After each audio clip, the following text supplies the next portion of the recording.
প্রধানমন্ত্রী তারেক রহমানের সম্ভাব্য দিল্লি সফরকে কেন্দ্র করে বাংলাদেশ ভারত সম্পর্ক নতুন করে গড়ার প্রস্তুতি চলছিল দুই দেশের। কিন্তু ভারতে অবস্থানরত ক্ষমতাচ্যুত সাবেক প্রধানমন্ত্রী শেখ হাসিনার একটি সংবাদ সম্মেলন সেই প্রচেষ্টায় বড় ছেদ ঘটিয়ে দেয়, আর তারই ধারাবাহিকতায় তৈরি হয়েছে নতুন টানাপোড়েন।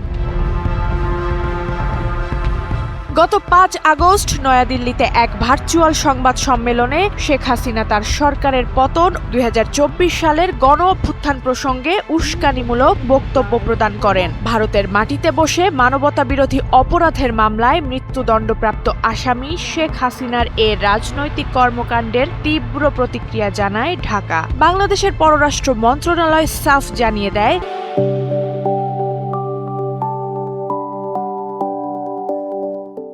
ভারতীয় ভূখণ্ড ব্যবহার করে শেখ হাসিনাকে কোনো রাজনৈতিক বক্তব্য প্রচার ও বাংলাদেশের অভ্যন্তরীণ বিষয়ে উস্কানি দেওয়ার সুযোগ দেওয়া ভারতের উচিত নয় এবং এ ঘটনায় ঢাকা ক্ষুব্ধ।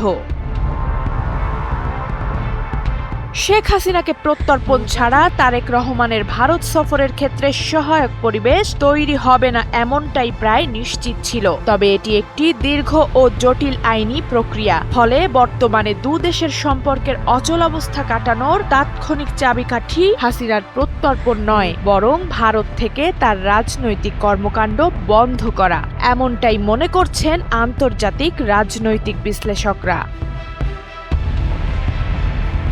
নয়াদিল্লির পক্ষ থেকে যদি এ বিষয়ে ইতিবাচক বার্তা দেওয়া হয়, তবে দুদেশের মধ্যে আস্থার পরিবেশ আবারও ফিরে আসতে পারে। বাংলাদেশের তরফ থেকেও বলা হয়েছে, একটি উপযুক্ত পরিবেশ তৈরি হলেই কেবল প্রধানমন্ত্রী তারেক রহমানের দিল্লি সফর সম্ভব হবে।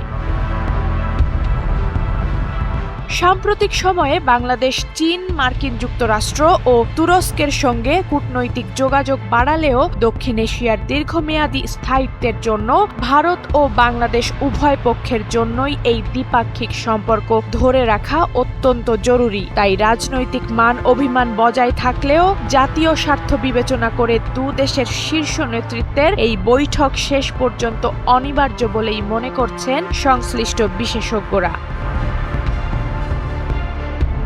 বর্ষা বিশ্বাস, NPB।